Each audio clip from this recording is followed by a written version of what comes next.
नमस्कार, SMC insight में आपका स्वागत है। मैं हूं रुपेश साहू। भारत की असली तस्वीर की खोज में हमारा अभियान जारी है। हम अपने अगले पड़ाव में उन जगहों पर पहुंचे जहां लोगों को 2 वक्त की रोटी भी नसीब नहीं होती। आप भी देखिए 32 रुपए के उस सरकारी आंकड़े की हकीकत और दिन रात केवल पेट की आग को बुझाने की कोशिश में लगी भारत की इस आबादी को।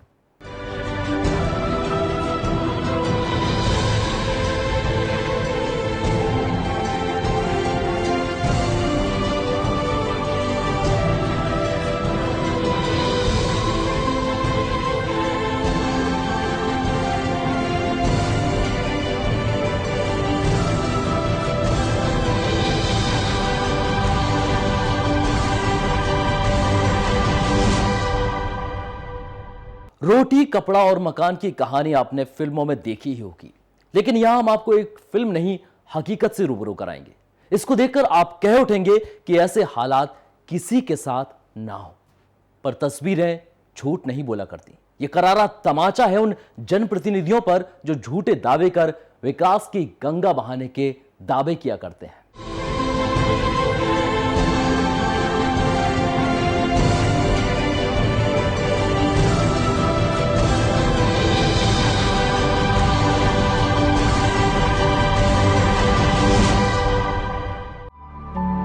कुछ ऐसे लोग हैं जिन्हें 2 वक्त की रोटी नसीब हो। हालत यह है कि लोग 2 वक्त की रोटी के लिए अपने घरवार को छोड़कर खुले आसमान के नीचे अपना जीवन गुजार रहे हैं। राजधानी में मां नर्मदा के तट पर, और अभी हमने यहाँ पर जानने की कोशिश की जो यहाँ की परंपरा है। यहाँ पर जो काफी भक्त आते हैं, काफी संख्या में भक्त यहाँ पहुँचते हैं और जो यहाँ पर गरीब रहते हैं, उन सभी के बारे में हमने जानने की कोशिश की। तो सबसे पहले हम जानते हैं यहाँ पे मां नर्मदा का इतिहास। और यहाँ पर पंडित जी बैठे हैं, मैं इनसे जानना चाहूंगा कि यहाँ पर क्या है इसका इतिहास और क्या है इसकी विशेषता।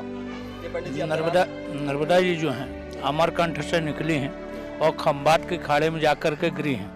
इनमें 999 नदी नाला मिले हुए हैं नर्मदा जी में, लेकिन इनके दर्शन मात्र से मुक्ति है। नर्मदा दर्शनात् मुक्ति, स्नानम न जानाति किम फलम। इनके दर्शन मात्र से मुक्ति है। स्नान करने से तो ये हम आपको खुद को नहीं मालूम है कि हम आपने जो पूर्व जन्म में पाप किए हैं उनको हरने वाली मात नर्मदा है। नर्मदा जी में आप ये जो हड्डियां हैं अमरकंठ से खंभात के खाड़े तक कहीं छोड़ेंगे, शिवलिंग बनता है। जी हाँ, पड़े पड़े माई के अंदर। जी हाँ। अच्छा, बाकी आप गंगा जमुना, मैं इसका आपको प्रमाण बतला सकता हूँ। ये ऊपर शमशान घाट है ग्वारी घाट में, और नीचे खारी घाट है। वहाँ 1 साल के पड़े हुए हड्डियाँ, आप यदि कह रहे हैं कि पंडित जी हड्डी है तो हम आपके जीवन गुलामी कर सकते। समस्त पापों का नाश करने वाली, कण कण में विराजमान माँ नर्मदा के तट पर हम हैं।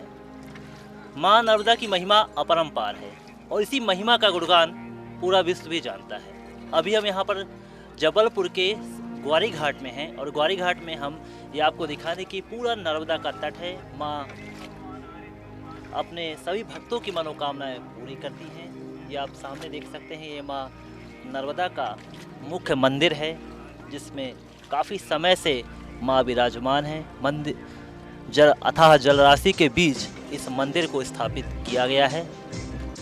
माँ के चरणों में सत सत प्रणाम। एसएमसी इनसाइट जिस अभियान के लिए निकला है उस पे सफलता के लिए माँ नर्मदा से प्रार्थना करता है।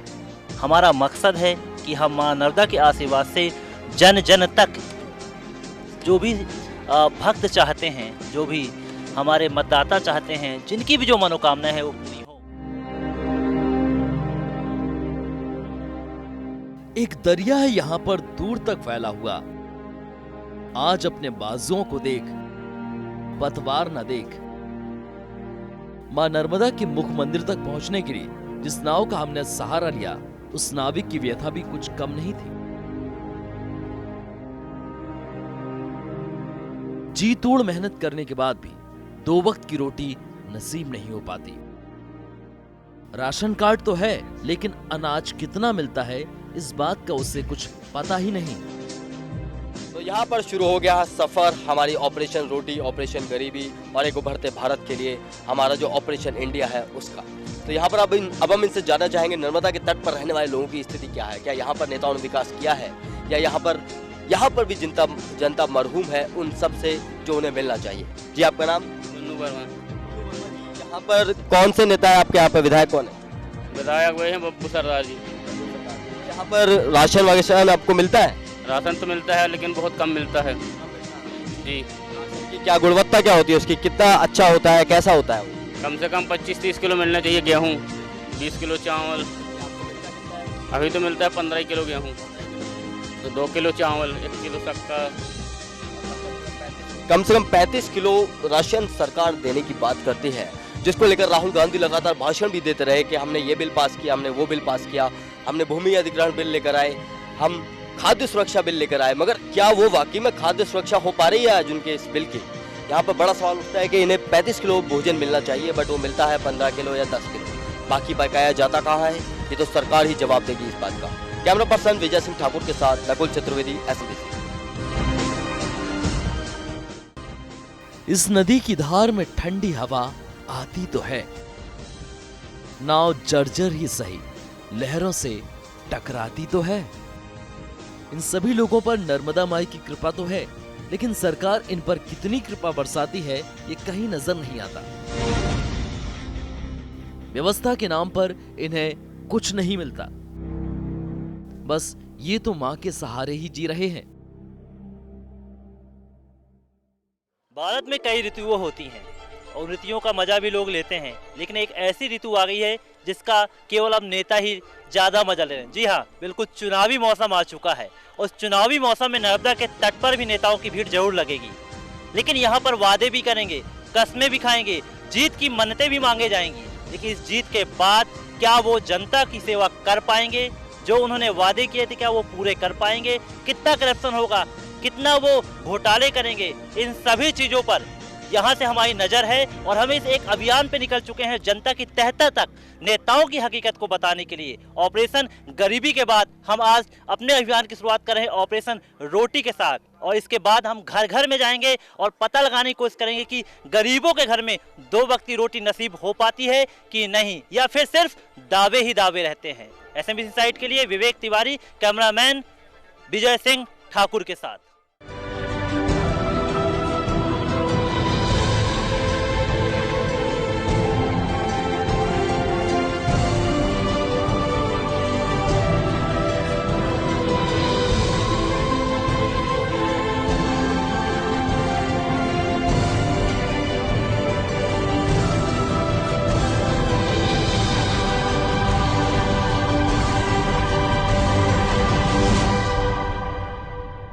आखिर क्यों जन जन तक सुविधाएं नहीं पहुंच पाती?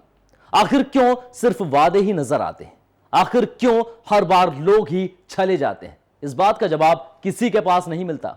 लोग मेहनत मजदूरी करके 2 वक्त की रोटी तो खा लेते हैं, लेकिन वो रोटी उन्हें कैसे नसीब होती है वो तो उनका दिल ही जानता है।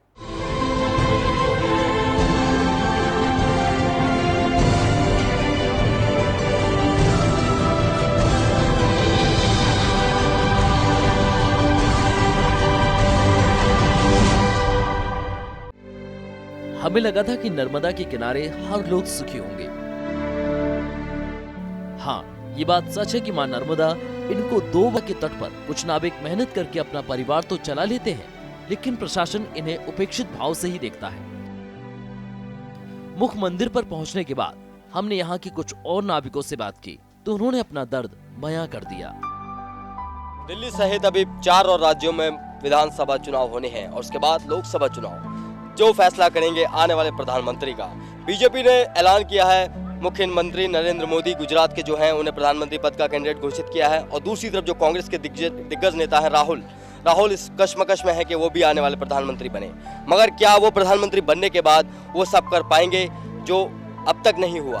पिछले 10 साल से यूपी सरकार क्या कर रही है, इसकी स्थिति का हमने जायजा लेने की पूरी कोशिश की, और बीजेपी सरकार ने क्या किया मध्य प्रदेश में, इस बात की भी हमने जायजा लेने की पूरी कोशिश की। तो अभी हम यहाँ पहुंचे हैं नर्मदा नदी के तट पर इन नाविकों के पास। ये नाविक है जो यहाँ पर नाव चलाते हैं, यहाँ पर नाव से अपना पेट घर का जो खर्चा होता है सब इनके नाव से जो भी खर्चा निकलता है, जो भी यहाँ पे आते हैं घूमने उनसे पैसा लेकर अपना खर्चा चलाते हैं। तो इनकी स्थिति जानना चाहेंगे। जी आपका नाम? संजय, राष्ट्रपति पुरस्कार नाविक। राष्ट्रपति पुरस्कार 25 वर्षों से नाव चला रहा हूँ, सैकड़ों की जान हम लोग बचाते हैं, और प्रशासन ना तो नौकरी देती है ना तो सिर्फ बचाने वाले धन्यवाद देकर चले जाते हैं।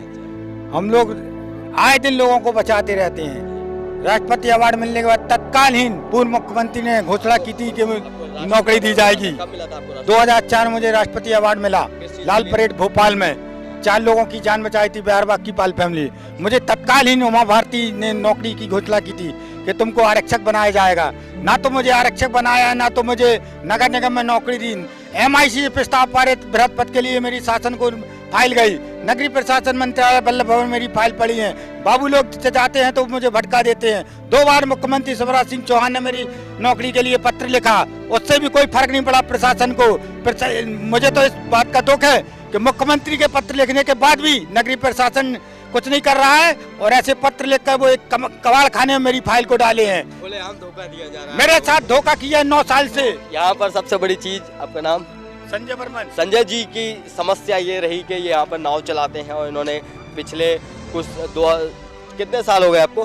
9 साल हो गए। 2004 में इन्होंने राष्ट्रपति पुरस्कार से नवाजा गया था 4 लोगों की जान बचाने के लिए, मगर सरकार ने इन्हें धोखा दिया, इन्हें नौकरी देने का झांसा दिया और नौकरी नहीं दी।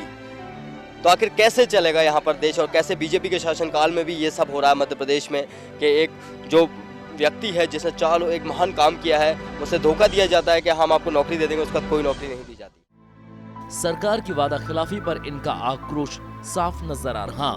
जिम्मेदार जरूर सचेत हो जाएं, क्योंकि ये लोग भी अब समझते हैं। हौले हौले पांव हिलाओ, जल सोया है छेड़ो मत। देखो सब अपने अपने दीपक यहीं सिराने आएंगे।